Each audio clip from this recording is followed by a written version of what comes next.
Welcome to the திசியாஸ் kitchen. திசியாஸ் kitchen என்ன பார்க்க போகிறோன்னா ஒரு ஸ்வீட் ரெசிபி தான் பார்க்க போகிறோம். இது எல்லார் வீட்லேயும் இது எப்போவுமே பொங்கல் டைமில் தீபாவளி டைமில் தான் ஸ்வீட்டாக செஞ்சு சாப்பிடுவாங்க. இப்போ எல்லாருமே நிறைய பேர் மறந்துடுறாங்க. அதே போல் நிறைய பேருக்கு இது எப்படி செய்கிறதுன்னு தெரிய மாட்டுது. நான் சொல்கிற மெத்தடில் செஞ்சு பாருங்கள். ஈஸியாகவும் இருக்கும், டேஸ்ட்டாகவும் இருக்கும். பசங்களுக்கும் இது ஈவினிங் டைமில் செஞ்சு கொடுக்கக்குள்ள ஒரு ஜல்லி டேஸ்ட்டில் இருக்கும். அவங்களும் ரொம்ப இதை விரும்பி சாப்பிடுவாங்க. வாங்க இந்த ஸ்வீட் உண்டை எப்படி செய்கிறதுன்னு வீடியோக்குள்ளே போய் பார்க்கலாம்.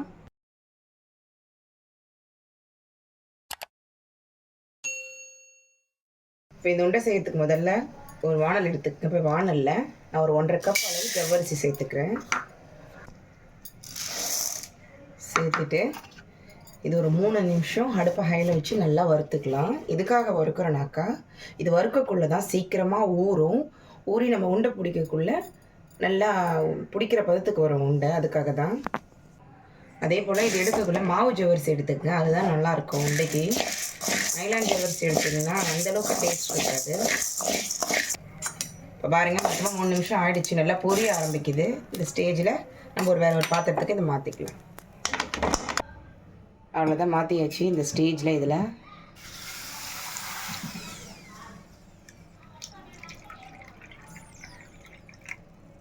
ஒன்றரை கப்பு ஜவ்வரிசிக்கு 1.5 கப் அளவு தண்ணி சேர்த்து நல்லா மிக்ஸ் பண்ணிக்கங்க.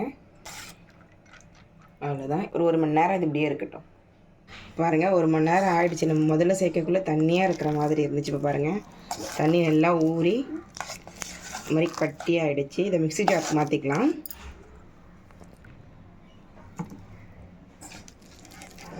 ரெண்டு தடவை அரைச்சி எடுத்துக்கலாம்.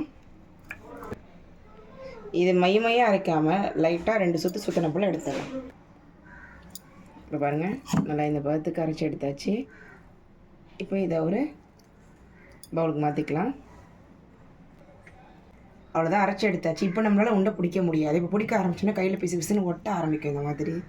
இப்போ இந்த ஸ்டேஜில் இதில் முதல்ல நான் ஒரு 2 ஸ்பூன் அளவு அரிசி மாவு சேர்த்துக்கிறேன். சேர்த்துட்டு நல்லா மிக்ஸ் பண்ணிவிட்டு பிடிக்கிற பதம் வருதான்னு பார்க்கணும். பார்த்துட்டு சரியாக இருந்தால் இதை விட்டுடலாம். இல்லைன்னா இன்னும் 1 ஸ்பூன் அளவு அரிசி மாவு சேர்த்துக்கலாம். எடுத்தோடனே அதிகமாக சேர்த்துடக்கூடாது, நல்லா இருக்காது. நம்ம மிக்ஸ் பண்ணிவிட்டு அதுக்கப்புறம் தான் சேர்க்கணும். இது மறுபடியும் கொஞ்சம் இதுவாக இருக்கிறதுனால நான் மறுபடியும் 1 ஸ்பூன் அளவு அரிசி மாவு சேர்த்துக்கிறேன். நல்லா மிக்ஸ் பண்ணிக்கலாம். லைட்டாக கொஞ்சம் பிசு பிசுன்னு இருக்கிற மாதிரி தான் இருக்கணும். ரொம்பவும் கட்டியாக்கிடக்கூடாது. நீங்கள் பிசையக்குள்ளே ரொம்ப அதிகமாக விட்டுச்சுன்னா எக்ஸ்ட்ரா இன்னொரு ஸ்பூன் அளவு கூட அரிசி மாவு சேர்த்துக்குங்க. நல்லா சாஃப்டாக தான் இருக்கும். இப்போ பாருங்கள், நல்லா மிக்ஸ் பண்ணியாச்சு. கையில் ஈரத்தை கொண்டு இல்லை எண்ணெயோ கொண்டு நம்ம இந்த மாதிரி மாவு நல்லா மிக்ஸ் பண்ணக்குள்ளே கையில் ஒட்டக்கூடாது, நல்லா பிசு பிசுன்னு இருக்கக்கூடாது. இது கரெக்டாக இருக்குது மாவு. அவ்வளோதான். உள்ளே வைக்கிற தீனி நம்ம ரெடி பண்ணிக்கலாம். இப்போது ஒரு வானலில் ஒரு 1/2 ஸ்பூன் அளவு நெய் விட்டுக்குங்க. இப்போ இந்த நெய் கூட ஒரு ஸ்பூன் அளவு சிறுபருப்பு சேர்த்துக்குங்க. பாசிப்பருப்பு, சிறுபருப்புன்னு சொல்லுவாங்க, பாசிப்பருப்புன்னு சொல்லுவாங்க.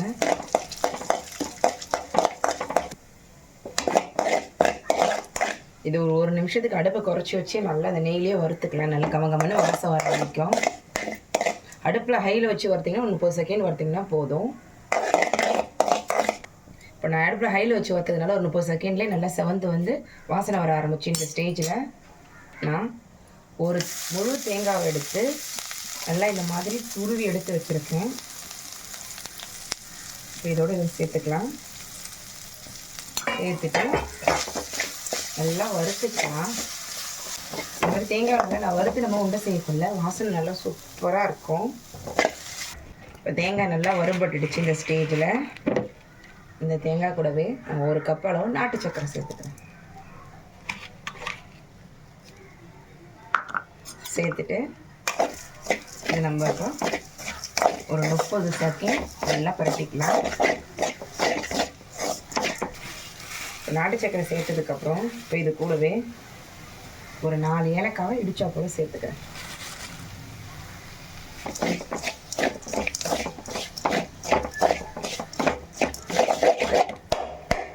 30 செகண்ட் தான் நம்ம பண்ணோம். அவ்வளோதான், நல்லா உருகிடுச்சு வெள்ளலாம்.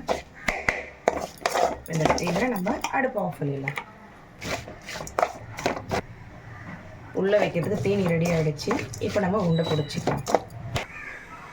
நம்ம உண்டையை ரெடி பண்ணுறதுக்குள்ளே இட்லி செட்டு அடுப்பில் வச்சுட்டு கொஞ்சம் தண்ணி வந்து ஒரு 1/2 லிட்டர் அளவு தண்ணி வச்சுக்கோங்க. அடியெலாம் வச்சுட்டு நான் மெயில் கொத்தி எடுத்து வச்சுருக்கேன். இப்போ நல்லா தண்ணி நல்லா கொதித்து சூடாகட்டும்.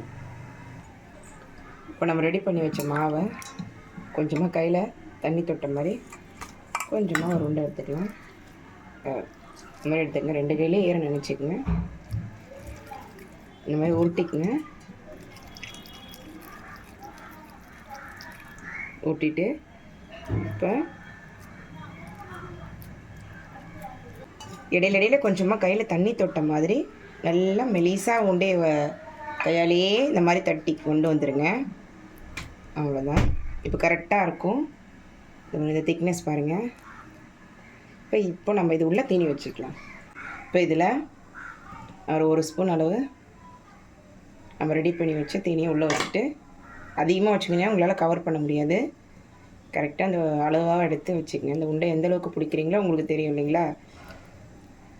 அவ்வளோதான். இப்படி கையாலேயே இப்படி அந்த கவர் பண்ணிவிட்டு கையில் கொஞ்சம் ஈரம் தொட்ட மாதிரி பண்ணிவிட்டு அவ்வளோதான். இந்த மாதிரி ஷேப்பாக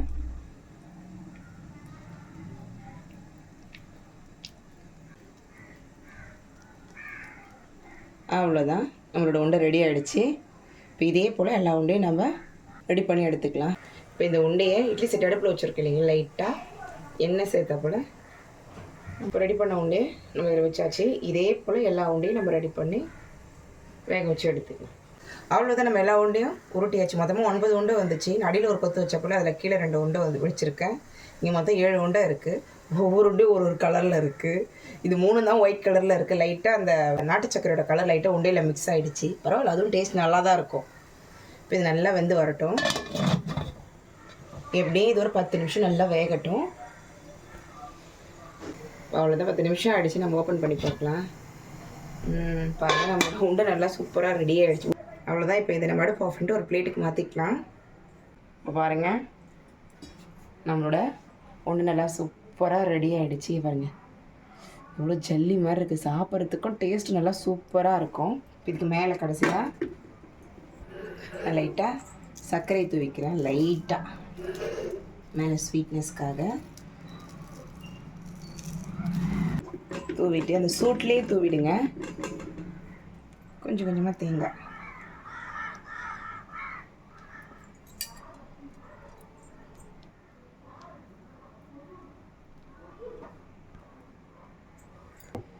இப்போ பாருங்கள், அவ்வளோதான். நம்மளோட உண்டை நல்லா சூப்பராக ரெடி ஆகிடுச்சு. மேலே கொஞ்சமாக சர்க்கரையும் தேங்காயும் தூணா போல் சாப்பிட்டு பாருங்கள். இன்னும் சூப்பராக இருக்கும். அப்படியே சாப்பிட்றதால சாப்பிட்லாம். மேலேயும் சர்க்கரையும் தேங்காயும் கொஞ்சம் தூணா போல் சாப்பிடக்குள்ள டேஸ்ட் இன்னும் அட்டகாசமாக இருக்கும். இந்த வீடியோ உங்களுக்கு பிடிச்சிருக்குன்னு நினைக்கிறேன். இந்த வீடியோ உங்களுக்கு பிடிச்சிருந்துச்சுன்னா எங்கள் சேனலை லைக் பண்ணுங்கள், கமெண்ட் பண்ணுங்கள், சப்ஸ்கிரைப் பண்ணுங்கள். பக்கத்தில் இருக்க பெல் பட்டனை மறக்காமல் கிளிக் பண்ணுங்கள். தேங்க்யூ.